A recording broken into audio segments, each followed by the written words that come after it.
Yes, yes, yes, yes! Ladies and gentlemen, welcome back to another episode of It's Not That Deep, bro. And we're back. Episode 39, boys and girls. I didn't even know what number it was. I completely forgot about that. Bro. I've got it all up here, all right? I know exactly where we're going with this, okay? So, ladies and gentlemen, welcome. We're here today to watch another perfect film. Well, it could be unperfect, Martin. It could be. We don't know what we're going to be served, but you can guarantee that the Randy Master's going to sort it out. That's for us. right. We're going to use our bit of tech, the Randy Master 5000. It's back again. I'm going to give you a countdown. You counting me down? Is That's that how right. it's going down this week? That's right. That's how it's going down this week. Okay. We don't need to tell them what the Randy Master does anymore. Oh, you think you've nailed that point home? I've nailed it down. That's 10 episodes of that. If you need to know what it is, go back and listen to a previous episode. Hit me. Right. We got 5, 4, 3, 2, 1. And the film we are watching is Shiva Baby. Shiva Baby. 2021. That came out this year. It's a film that came out this year. Wow. We're going contemporary, modern. It's some new shit for your eyes. Are you just coming up with bullshit now? Come on. So get yourself a copy of this film. I think it's on Prime. I think it is, yeah. I think this is a Prime film. Right, yeah. So get on Prime. Shiva Baby. Get yourself a nice, warm cup of something and an easy chair, and we will see you on the other side. Peace out, motherfuckers.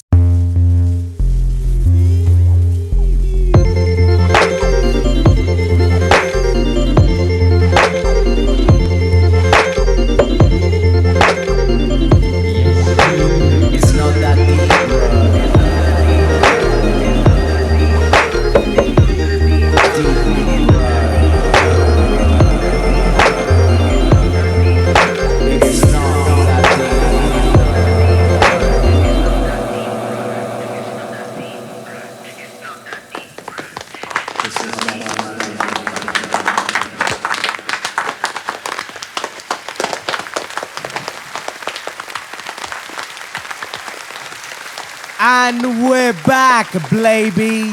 We've just watched Shiva Baby. That was as good of an intro as I could have hoped for. And tonight we're only speaking to the district of Blaby, which is local to us in Leicestershire. I'm always coming up with them one-liners, bro. Just before we get into this, that just reminded me, did you know that 66% of our audience reside in America? You did say. Okay. Yeah. But 20 of that 66% live in one specific place, San Jose. Shout out San Jose. They're our biggest demographic. San Jose. I see. Thank you very much. Everyone listening in San Jose. San Jose. S-A-N. Yeah, San. Not like Zinedine Zidane or Zorro. Like San Francisco. San Francisco. Yeah. So shout out the San Jose posse. For some reason, you guys have found us and are obviously enjoying what we're doing. So thank you very much. Thank you. We appreciate it. Anyway. Shiva Baby. We've just finished watching it. Well, we need to get some information about this film. We need like a... Before that, though, what did you think? What I thought was... I'll tell you, Martin. I'll tell you what I thought of this film. Okay. I thought this film was pretty bloody fantastic. Did you? Yeah, honestly, wow. I thoroughly enjoyed my time with Shiva Baby. It was like... We need some information first of all. Let's get a director down because I have... Mate, honestly, that was fucking chaotic. Yeah. I was like, what? So this film was made What is going on? by somebody called Emma Seligman. Seligman. Yeah. And by the looks of things, this is her debut film. Is that the main? That's the director of the film. Yeah, but is she like the character in it? No, she's not a character in it. The Danielle was played by a actress called Rachel Sennett, who again seems to be relatively new in the world of Hollywood. And then we've got Molly Gordon playing Maya. Yeah. All of these actors look. I don't recognize any of these names. I know. I know one of them. The mother I'd seen in things before. Yeah. I can't think what though specifically. I'm just looking at her filmography now, and I think possibly I've seen her on television because none of these films are standing out as something that I've seen her in. But yeah, this whole film seems to be. It came out last year, 2020. Oh right, why does it say 2021? It did say 2021. I'm not sure. Maybe that it was the difference between the American release and the UK release. Right. Yeah.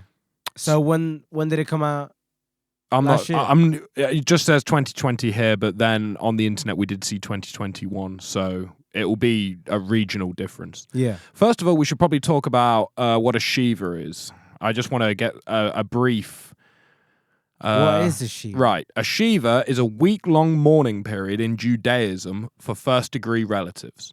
So that is when a member of your immediate family dies, you take a 7-day period of mourning. Yeah, right. So which is what they were in the film. Yeah, and it lasts 7 days following a burial, apparently. So after the funeral and the burial, then you have a 7-day period of mourning. And this film takes place at a Shiva, which I'm assuming there's a day where you probably plan your Shiva out, I imagine. You know what I mean? Like you kind of, certain days would be respecting the wishes of the deceased. You'd have a day when all the relatives came over. That's how I assume. Yeah, well, I mean, you could see it in the film. Do you know what I mean? Like it's all based around like just that one thing. Yeah. But it seems so like the emotions that she was going through, and how intense the music got every time. It was so well.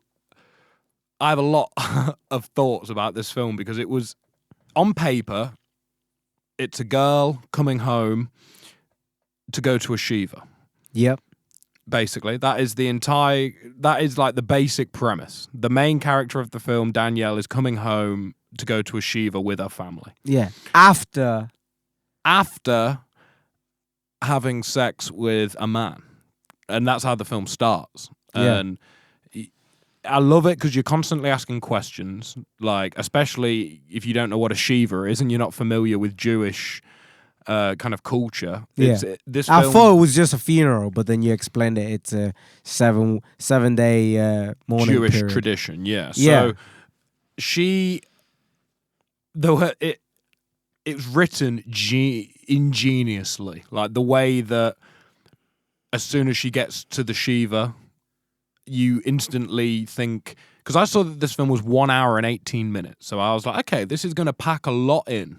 Like, if it's going to be good and it's going to have a coherent message, there's going to be a lot of stuff happening in this hour and 18 minutes. And it fucking was. And instantly when she gets to the Shiva, the guy that she was having sex with, she arrives at the Shiva, which is just like... It's crazy to think. It creates this dynamic. But in between the scene at the start with them having sex and him arriving at the Shiva, you get to see the family dynamic of what her actual family is like and how close. There's a lot of love in that family.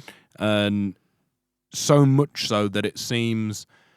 I don't know. It got me thinking a lot about the way that you see the family dynamic and the amount of love. I think shows the fact that she wants to be a different person as soon as she left her family. Yeah.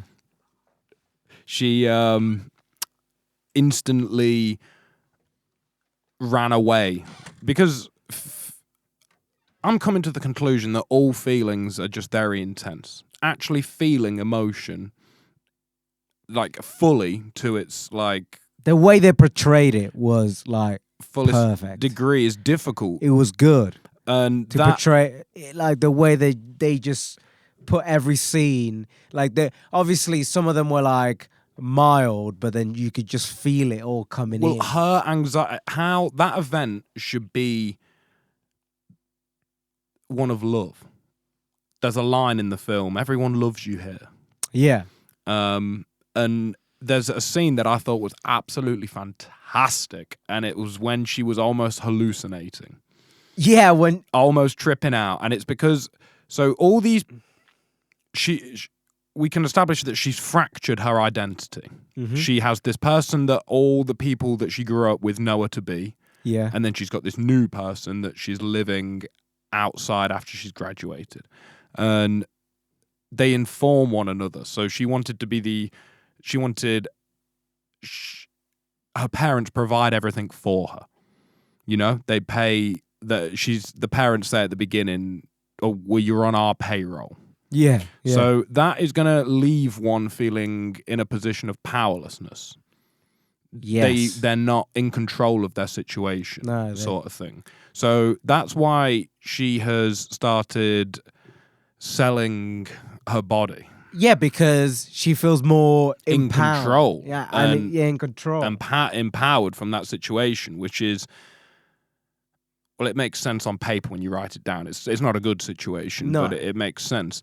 So then, but at least you can see, though, that she thought it was just someone that was single and was just doing this for... That's very true. She didn't... money. He was... She didn't... I feel like if she knew that, she would have... not done that. Not done it. No, not at all. You can sort of see in the way that she, like, finds out, she's like, what? A wife? Yeah. No. And that trips her out. The fact that there's a child involved and that there's commitment, and he's lied to her. That takes the power from her situation. She's not in control of that situation anymore. It's not. So that's gonna... Plus him giving her the same bracelet he gave his own wife. Like, that's how crazy fucking move. Stupid can you be? It's all right? Pretty incredible. No, I'm not saying, you should do it more carefully. You shouldn't do it at all. But, like, if you were going to do it anyway, come on. Well, she'd spun in this whole web of that she was going to business school. Yeah. And that she asked him for money just after she was about to leave. And he kind of pulled her in and kind of wanted to take the relationship to a more serious level and not have it. He didn't really want to pay her, was the vibe at the beginning, which is crazy when you then find out that he's got the wife and the kid and all of that. And they've been together for 5 years. And he gave her the bracelet to keep her around. So, you know what I mean? At the beginning, she was like, she didn't want to kiss him. Yeah, it's the same as the wives. And it said, well, yeah, the bracelet's exactly the same as the wife's, which is great. It shows that he either thinks very little of his wife or a lot of himself, of her, because he's given the bracelet to both of them. So he either loves both of them very dearly, or he thinks very little of them both. And he just gives these out everyone. Like fucking candy to everyone. Yeah. So, but what's fucking... like trippy is the fact that he uses her money to pay them. Yeah. That's crazy. It's like this weird whole loop of he gives her money for the sex that is he earns. Does he work for her dad's company? No. He's a teacher somewhere, but because his wife's got 3 businesses that are booming. She makes the money. She makes a lot more money than him. That he spends on prostitutes. I mean, well, sugar babies. That's probably the correct term to put it in the context of this film. But it's just an insecure girl making a silly decision, really. And you could see like how every time her mum talks to her, it's like, oh, are you disappointed in me? Like, she's trying to see if... Well, the whole context of everyone... I keep wanting to call it a party, but obviously, like it... The Shiva. The Shiva. That's the only word for it. All the people at the Shiva are people that she grew up with, and they have this idea. Well, they want the best for her in their eyes. Yeah. And they all have an idea of what, when you see children growing up, you think, oh, well, he's like this, and he'll grow up to be like that, and she's like that, and she'll be good for this job, and whatnot. And a lot of them are always like, you got a boyfriend. You got a boy. I'm like, what? Yeah, they'll ask that because they want to know that you're doing all the things that they did, and living in their eyes the good life. And I've been to a lot of family parties and a lot of events that have had similar vibes to this. Really? Yeah, not with the whole sugar daddy narrative, but just the way all the relatives are talking to her. Yeah. No, I love my family. Okay. The expectations, especially when you don't see a relative for a long period of time and they saw you when you were younger, there's definitely this idea that they have, obviously. Like I have an idea of how my uncles and aunties are doing, but you don't know until you see them, sort of thing. Yeah. And Danielle finally sees these people at an odd time in her life where she can't really put her finger on what she's doing. She doesn't know what she's doing. No, she doesn't know. And that creates this... I think we spoke about Franz Kafka before. No, we haven't. Franz Kafka. So Franz, F-R-A-N-Z. Franz Kafka. Okay. Yeah. And he was a Serbian-Croatian author who lived in the 1800s, and he died very young. I don't think he made it to 30, and a bit like H.P. Lovecraft. But Kafka wrote this book called The Metamorphosis, which is about a young man that wakes up and he's a cockroach. And all the people in his life that know him, when they see him, are like, oh, ew, you're disgusting, get out my sight. And Kafka's work could be defined by that sense of everything you know turning against you. And Kafka, my favorite Kafka work is a book he's got called The Trial. And a man wakes up and there's two men in his room. And the men are like, oh, you're awake, you're coming with us. And the man's like, well, what do you mean? I'm coming with you. And they're like, you're on trial. What for? You'll find out when you get there. And they just like take him, and he goes through all these different stages of like, they take him to an office and he has to sit there with a man at a desk, and the man's doing paperwork, and he doesn't get to find out what he's done. He gets moved to another place, and it's just this whole sequence of never finding out what the fuck is going on. Right. Sort of thing. And so the term Kafkaesque has been developed. A reviewer might call a film Kafkaesque because it's given off those vibes. Do you think this was given? Yeah, definitely, because it's her whole world of what she... have you heard the term equilibrium? Yeah. It means your perception of normal. Yeah. And if your equilibrium is bent or broken, then you don't really... You're a bit off. You're going a bit crazy. That's right. It looks like you've been taking some drugs. Or, your perception of things is just off. That's what her mum tells her. Yeah, so she's got that. So her equilibrium here and everything she knows to be normal and right, she's living a fractured life where she's got the sugar daddy part of her life, the family part of her life, her past where she's got this friend who she grew up with called Maya, who she seems to have lost her virginity with, and then seemingly two. Yeah, and then all of the local community seemed to know about that relationship as well. Yeah. And it was stated that Danielle was in love with a boy, infatuated, obsessed with a boy. Yeah. And he said no. And that's how Maya ended up taking her to the prom. That's right. So she has these three different parts of her life that she thought were all separate and would never collide, and they have all come together. Yeah, come together. Yeah, in this room. The whole like I don't get why.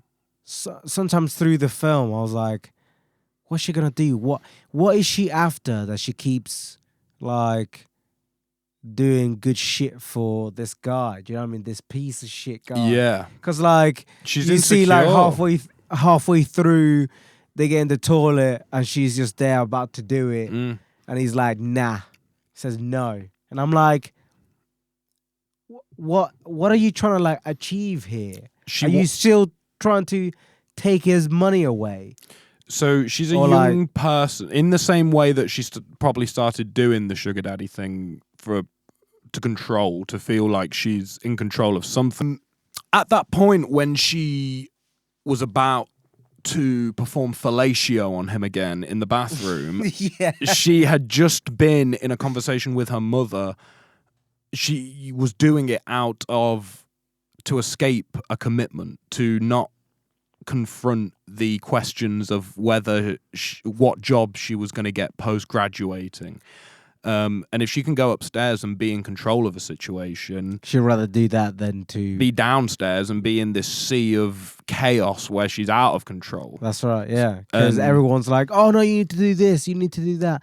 The whole time when they're like, oh, well, that person has a cousin that will help you with your career. Let's go talk to them. Come on, let's go. And I'm like, if that was me, I would have left. Well, you would leave. You genuinely would leave. I would just leave. I need to leave the situation. I don't care how I'm getting home. I'm gonna walk there. Well, it did make me think when I was watching it, because I can relate. I've been in that position. It was some of those positions that film presented, like being asked about jobs at the buffet table and all of that. And then I just thought, because of how different our upbringings were, if you could relate to those situations. Nah, not at all, bro. Not at all. See, that's so crazy, because there were like probably, I could probably remember 2 pies where it was just family, right? And that was like when I was like 7, 8. Wow. You know what I mean? Like, then sort of like after that, everyone was like everywhere. So like even in the country we were living in, everyone was in a different part. Every single part, like people in my family. So we had to we traveled quite a lot. We moved around quite a lot. But there were 2 times that I remember. It was like 2 Christmases of 7 and 8, and they were just like, oh, you're cute, you're growing up to be a good boy and all this shit. Yeah. But then after that, obviously, a couple of years after that, I moved here and never Your again. family has been in different places. Yeah, just before we came here, or just after them pies, most of my grandma, she went to live in Italy. Then my uncles and aunties, they went to live I think one went to Switzerland. So we just moved straight away. I don't really remember them pies anyway. You know what I mean? So I've never been in that situation. I can't relate to what she's when you see scenes like that, it's fucking crazy. Yeah, man. you must be what the fuck are those people doing? What is happening? Yeah, what is happening here? This is absolute chaos. Because I've straight chaos. Up been honest, her going to the toilet, not to take naked photos. I can't relate to that, but going to the toilet to avoid all that shit. I mean, I get it. Yeah. I've been to parties where where my dad lives in America, he has a resident living underneath him, and he's got the other 2 floors to himself. Obviously, the house is his, but he just gives that part to that woman. Yeah, and she has loads of families. Well, loads of family, and they all come together to have a party. But obviously, I can't relate to any of them because I've not been part of that family. I'm like a outsider coming in, basically. It's fascinating. But you can see, I've seen that shit happening, and I'm like, this is just fucking crazy. What is going on with you people? Then when like she started to hallucinate and see all her loved ones as demons, as things attacking her, and she then shouted. That's how that manifests. All the questions, all the pressure starts distorting her reality and her perception of it. You start tuning out. White noise comes with the sound. Yeah. And then something snaps. And you have to say, you know what I mean? But like, she didn't even say you have anything. to express it. Yeah, you have to express how you're feeling. But all she said was "get off," sort of thing, and that caused this big stir at the Shiva. You know, it would have been the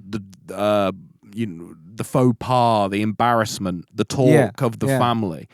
But she keeps on trumping that. Well, yeah, every time. I just thought it was so sad how she was seeing the situation was a real threatening situation, like these things attacking her, and all she said just once, "get off." Yeah. And that was like the worst thing she could have done in her family's estimation. To be fair, if that was me, I'll be fucking suffocating, bro. Like in that situation that she was in. You go mad, yeah. I'll go fucking crazy. I need to leave. I can't. Like then, if that would happen, I'll be like, but then you're withholding. Mother, let's get the fuck out. You're like withholding the family's reputation of like in that situation because like dad is there and he's with the work and she kept going between her mum and dad, saying, "Dad, can we leave? Oh, go find your mother." And then he go like, "But Mum, can we leave?" But that's go find your mother. That's a mission because she's going to be across the room. So I have to cross the room where there's like loads of people, of people that could get me into a whole thing. And when I do get to her, she's going to be talking to people and in her own thing, and she'll say, "Go get your father," which just bounces you back. So it's like this feedback loop. She's Constant. Just stuck, yeah. And you can't leave of your own accord because where did Danielle go? Is she okay? Is she eating? And it's constant. Is she eating?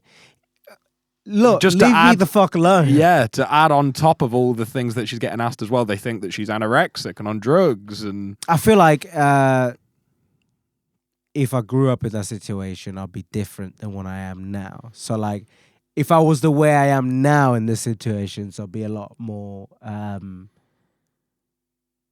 like, get me the fuck out. But if I grew up in this situation, like raised, she did, yeah, I'll feel like I'll be the same as her.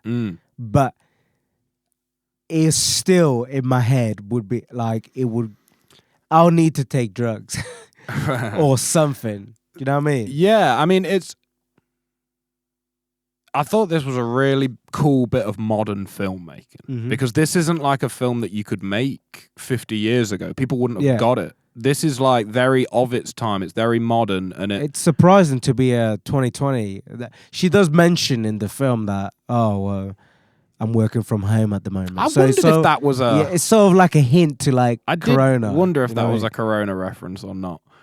But this sort of filmmaking really intrigues me because it's dealing with all mental stuff. You know what I mean? It's all stuff that was kind of in the character's head, but that's like quite complex storytelling to pull that off.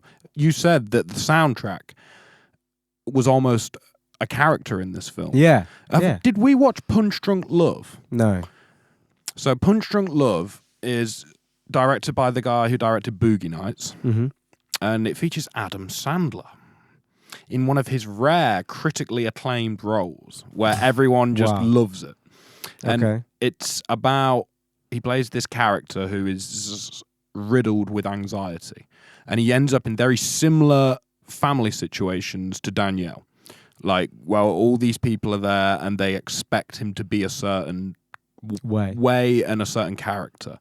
And again, the soundtrack is this incredible build-up of it'll start off and it will be very like strings, like very quietly. And then it like builds up with the pluck, pluck, pluck, pluck, pluck, and then he goes crazy. And then he'll like do something like break a window. That's like that's his breaking point. Wow. And then they're like, "What are you doing?" And like they're all shouting at him, and he's the bad guy. But it's very similar to, and that was 2003. That was like way back sort of thing. And I actually think this film pulled it off better than that film did. But the sound is a huge part of telling that story. You couldn't depict that mania. Or that, like, I feel like with the sound, it just showed the emotion that she was going through at that moment. I was like, holy shit. Like some of when she was like hallucinating, it was more like she was fucking confused. Do you know what I mean? Yeah. And she was like, what the fuck is going on? And you could feel it with that music. And then when she was like surprised and she's like about to have a panic attack, you could just, the tone that it was like, just keep going up, and you're like, holy shit, am I having a panic attack or what? There were little bits where she'd maybe have excused herself and gone to the bathroom or got herself out, and then she'd maybe see Maya from across the room, and the soundtrack could just give a little stab, just a quick like dun sort of thing, and then she'd go back to talking to her mum, and it's all those little hints. And them scenes where they did that quite a lot in the film, when it sort of cut to somebody across the room, but like there was nothing in between their way. You could just see. It's like that Mac and Charlie meme. Yeah. So it's like they would just, them scenes look quite cool, but it was so intense because you could just see it the first time she saw him, and that music was like, oh shit, and I fucked up. Do you know what I mean? It's like, it's almost like a comedy. There's a comedic aspect. That's why in that moment he knew he fucked up. That's why I brought Kafka up, because there's a certain hilarity. Brazil is heavily. We did a podcast on Terry Gilliam's Brazil with our good friend Harry Barden a long time ago, but it never saw the light of day. Nope. It will possibly in a later episode. But Brazil, that whole idea of like he starts off as a government worker and then ends up being sectioned by the government as an insane person. Like that is entirely Kafkaesque in itself. So but that's kind of funny. Like Brazil had that weird funny thing going on where it was so over the top, like with the paperwork guys, like here's your paperwork for your paperwork. That like over the top, and it nearly touched that in this film. There were like points with her father, like the fact that it ends with all the person who's Shiva it was, mum, dad, her. The person who Shiva it was. Yeah, I think who was the ginger lady that was in the back? Was that? I thought it was her Shiva. No, Shiva's. Well, obviously it's for the dead person, but I thought she was the person that was like hosting the Shiva. No, it was somebody else. It was that person who had the blonde hair. That was her house. She was hosting it. Who was that ginger lady in the back of the van? I have no idea. It was just a random person. Just a random person. Yeah. Because my point is that all the key players are in the van. Yeah. Basically. And I don't know if the ginger lady was just a red herring in that situation, but the unthinkable at the beginning of the film, in I guess in Danielle's head and the viewer's mind, you've got all these, you've got mum, dad, and they can't meet the guy that I've been whoring myself out to, and he can't meet Maya, who I lost my virginity to, and who's a girl. Like all these parties that can't interweave are now in my dad's van, and we're all together, sort of thing. I just don't. I really don't like. I like the film and the way like how crazy it was, but she could have played that situation so much better, and she just kept blowing it and kept lying about shit. Do you know what I mean? Like she didn't really know what was going on. The amount of hints that they put towards the sugar daddy thing, where it's like, oh, so you babysit. Oh, so you must really love this kid. And I'm like, obviously he's talking about himself, because that babysitting means whoring yourself out to a sugar daddy somewhere around the town. I mean, I feel comfortable talking about anything as long as we're talking about it in context of the film and it has rhyme and reason. Mm-hmm. At the beginning, when they were having sex, she was saying daddy a lot. Yeah. So that, and then it was within 5 minutes of that happening, you actually met her dad. Yeah. That was like the next scene, basically. Mm-hmm. So really, if we're talking about Danielle as a character, does she have daddy issues? Oh, she's just got issues. Yeah, she does have issues. Yeah, basically, that's what I was going to say. Like, she's a struggling, kind of damaged. But then I don't want to put her down too much because she's also failing wildly. But she's trying. Yeah, it's not like she's not doing anything. She acts upon impulses. She tries. But what does she need the money for? Because she never explains like what the money is for. Because if it's for university, that's what the parents have money for that. We never really find out her living situation. No, do we? It's always like I just wanted money, and I'm like, okay, for what? It is to spend on more dick. What? Like, what do you want?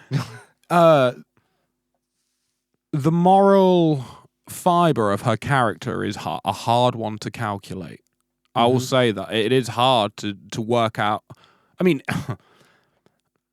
we're She's all constantly flawed. We're down all herself. Flawed individuals, and I that was a point in this film when I was like, this film is ballsy because you relate with this character. It's like Joker.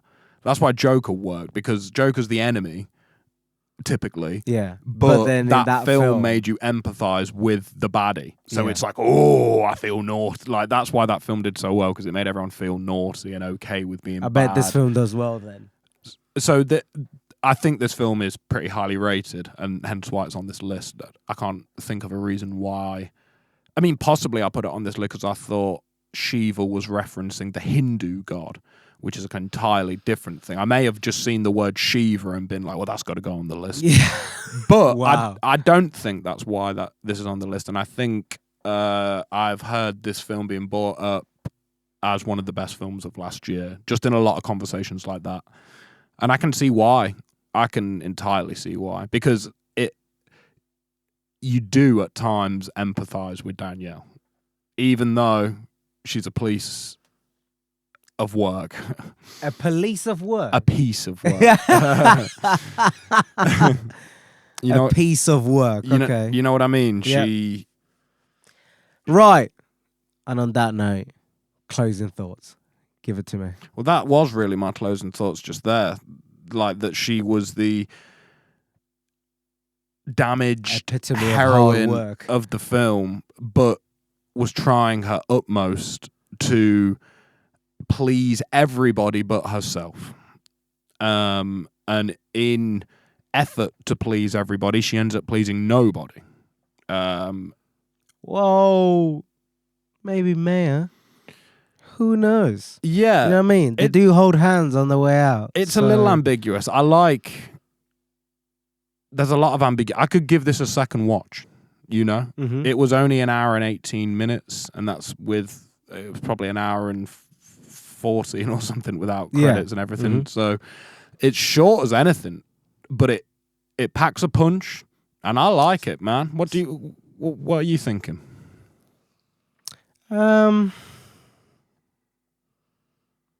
I just thought it was fucking hectic. Mm. And if I ever get to that stage, I'm probably going to flip out, because that's some crazy shit. I mean, yeah, man. I'd... So it did what was intended, and I give it a good tick. It gets a seal of approval. It gets a tick. Good, because a diverged tick. That's a good metric. The diverged tick. That's right. Yeah. So Shiva Baby, go check it out. Thank you very much for listening, everybody. Thank you. You know where to find us at Instagram. Oh, in Instagram, on Instagram. In it, all around it, to be fair. That's right. You know, our MIP Ltd. We got a website, mipltd.org. I mean, I think at this point... Get us, you know, anywhere. Spotify, Apple Music, maybe even YouTube. Who knows? You know what's going at the end of this episode? Catch us on the flip side. You know what's going at the end of this episode? What is? I think it'll be out at this point. But yeah, this is my debut single. Okay. A cover of Fly Me to the Moon by Frank Sinatra. That's what I like to hear. Check it out. Please big do. up to Edu. I'm really going to fuck this last name up. Ferreira. I think he's going to kill me. I tried, Edu. I'm very sorry.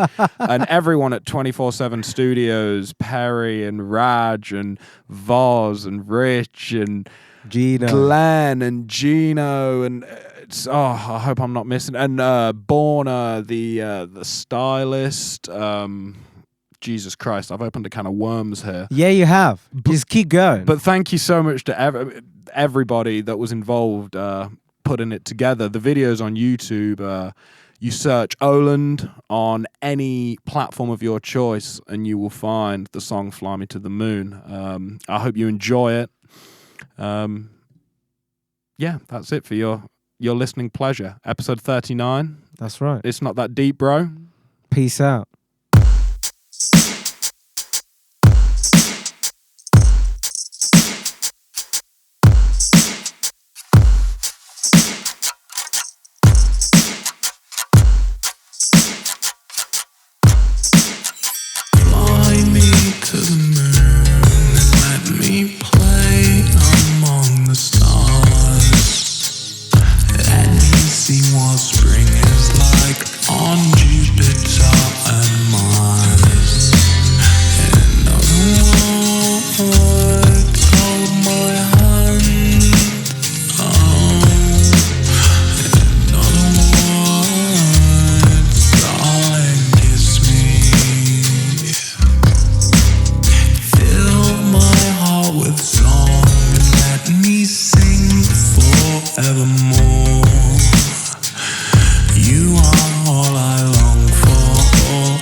Fill my heart with song and let me sing forevermore.